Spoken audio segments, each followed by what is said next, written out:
Hello bachcho, let's see the question. Find the ratio of the wavelengths of most energetic spectral lines in the Balmer series to that Paschen series of hydrogen spectrum.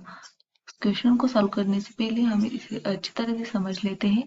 Question में हमें दिया गया है कि find the ratio of the wavelength of most energetic spectral line in Balmer series to the Paschen series in hydrogen spectrum. Hydrogen spectrum में जो Balmer and Paschen series है उसमें जो मोस्ट एनर्जेटिक स्पेक्ट्रल लाइन्स है उनकी wavelength का ratio हमें find out कर। क्वेश्चन को सॉल्व करने से पहले हम कुछ की कॉन्सेप्ट देखेंगे। की कॉन्सेप्ट में हम कुछ फॉर्मूलेज का यूज करेंगे जिसकी मदद से हम क्वेश्चन को सॉल्व कर पाएंगे। हमारा फॉर्मूले का जो यूज करने वाले है उसका नाम है रिडबर्ग्स फार्मूला। तो ये होता है हमारा 1/λ इज इक्वल टू आर। ये फॉर्मूला होता है हमारा 1/λ is equal to R bracket में 1/n1 square minus 1/n2 square. ये वो हमारा फॉर्मूला जिसकी मदद से हम क्वेश्चन को सॉल्व करने वाले हैं। उसमें हमारा लैम्बडा होता है हमारी वेवलेंथ और वेवलेंथ जो कि हमें फाइंड आउट करनी है। आर है हमारा रेडबर्ग्स कांस्टेंट, उसकी वैल्यू हमारे पास होती है आर इज इक्वल टू हमारे पास होता है 1.0797 इंटू 10⁻⁷ मीटर इनवर्स। ये हमारा कांस्टेंट होता है, इसकी वैल्यू कभी चेंज नहीं होती। n1 हमारा होता है लोअर एनर्जी लेवल, n2 हमारी होती है अपर एनर्जी लेवल। और हमारी ध्यान में रखना हमारी n2 हमेशा हमारी n से ज्यादा होती है, यानी ये होती है हमारी अपर एनर्जी लेवल एंड n होता है हमारी लोअर एनर्जी लेवल। तो बाल्मर सीरीज के लिए हम देखेंगे तो पहले हम लिखते हैं बाल्मर सीरीज के लिए हमारा n1 आएगा, आपको तो पता ही n1 आएगा 2, और पास्चन सीरीज के लिए हमारा n1 आएगा 3। ये हुए हमारी lower energy levels for Balmer and Paschen series. अगर हम बात करें अपर एनर्जी लेवल की तो मोस्ट एनर्जेटिक लाइन जो होती है हर एक सीरीज में उसका ट्रांजिशन जब हाईएस्ट पॉसिबल एनर्जी लेवल में जाता है तो हमारा n2 हमारे पास आता है इंफिनिटी रिस्पेक्टिव n1।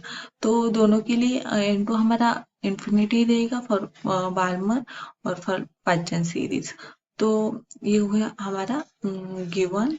तो पहले हम वेवलेंथ कैलकुलेट करेंगे बाल्मर सीरीज के लिए, तो ये आ जाएगी हमारी लैम्बडा बाल्मर, यानी हम यहाँ पे सिर्फ बी लिखेंगे, बी यानी बाल्मर सीरीज। तो इसके लिए यहाँ पे लिखेंगे आर 1/n1, इसके लिए हमारा है 2 इज, यहाँ पे लिखेंगे 2 का स्क्वायर माइनस 1/n2 हमारा सब दोनों के लिए सेम रहेगा इंफिनिटी स्क्वायर। तो ये हमारे पास आ जाएगा, हम यहाँ पे लिखेंगे 1/λ इज इक्वल टू आर 1/2 का स्क्वायर होगा 4, 1/4, 1/इंफिनिटी हमारा होता है 0, तो ये हुआ 1/4। अगर हम सिर्फ लैम्बडा बी की बात करें तो ये हमारे पास आ जाएगा, लैम्बडा बी हमारे पास आ जाएगा 4/r। ये है हमारी वेवलेंथ फॉर बाल्मर सीरीज के लिए। अगर हम बात करें पास्चन सीरीज की तो उसके लिए हम वेवलेंथ निकालेंगे। उसके लिए पहले फॉर्मूला, इसके लिए हम पहले लैम्बडा फाइंड आउट करेंगे। तो पास्चन के लिए हमारा आ जाएगा formula 1/λ p is equal to r by 1/3 square minus 1/इंफिनिटी स्क्वायर। तो ये आ जाएगा हमारा 1/λ p is equal to r bracket में 1/9। तो 1/इंफिनिटी हमारा 0 हो जाएगा, तो लैम्बडा p हमारे पास आ जाएगा 9/r। ये हुई हमारी वेवलेंथ फॉर पास्चन सीरीज के लिए। अब हमें क्या निकालना है देखते हैं। हमें क्या निकालना है, find the ratio of the wavelength. इन दोनों के वेवलेंथ का रेशियो निकालना है। तो पहले हम लिखेंगे lambda B by lambda P.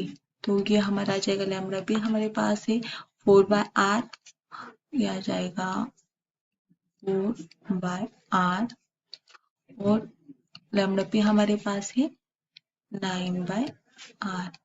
इस r को ये r कैंसिल हो जाएगा और हमारे पास आ जाएगा 4/9। तो ये हुआ हमारा वेवलेंथ का ratio for Balmer series to partial series, यही हमें निकालना था। हमारा फाइनल आंसर है 4/9। Hope you understood.